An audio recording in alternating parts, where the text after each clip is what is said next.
math problems, bro. I don't want to do this shit. Motherfucker, you're in math class. Like, what is he supposed to do, man? Not teach you? Now, obviously, when this was happening, I didn't say nothing because, like, if you know, like, those kinds of dudes, if they feel disrespected at all, they will beat the shit out of you. So the entire time this fight is going on, I'm just, like, listening in on what's happening. And no joke, you guys, this dude could not have had a GPA higher than, like, 0.5. Like, this dude was 17 years old getting mad at the teacher that he could not solve 4 times 4. Like, bro, at that point, just start flipping the burgers. You know what I'm saying? Like, you are a lost cause, brother. Like, 4 times 4? I just need to talk about how stupid the people were there at OAC, though, man. I was the valedictorian at that school with, like, a 4.3. I met people in there that had GPAs of 0.03. I don't even know how that is even possible to obtain. I honestly think that that GPA is harder to obtain than getting a 5.0. Like, 0 I can get. How the fuck do you get a 0.03? You think they'll allow me to put valedictorian at juvie in my resume or not? And the other thing about OAC, too, is that you will for real meet, like, some of the craziest people that you've ever seen in your entire life. Like, I met a Nazi there one time, and this dude was just off the chain, dude. Like, a lot of you guys might be saying, oh, you're exaggerating. No, this dude was like a full-on Nazi. Like, the craziest part about this dude is that he wasn't even here for, like, hate crimes. He was here for vaping. But, like, we were in class, and this dude just leans over to me and being like, yo, dude, you know why we're in this institution? And I was like, why? The Jews. What the fuck? Like, yeah, dude, all I'm trying to say is that mustache man was right, bro.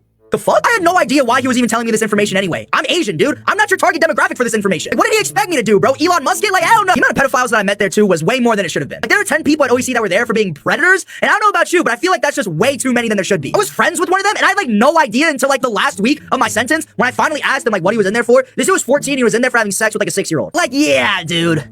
What? And I had no idea either, because this dude was like a buff 6'5" linebacker that was into anime. So when this dude told me, like, what was I supposed to say? Yeah, man.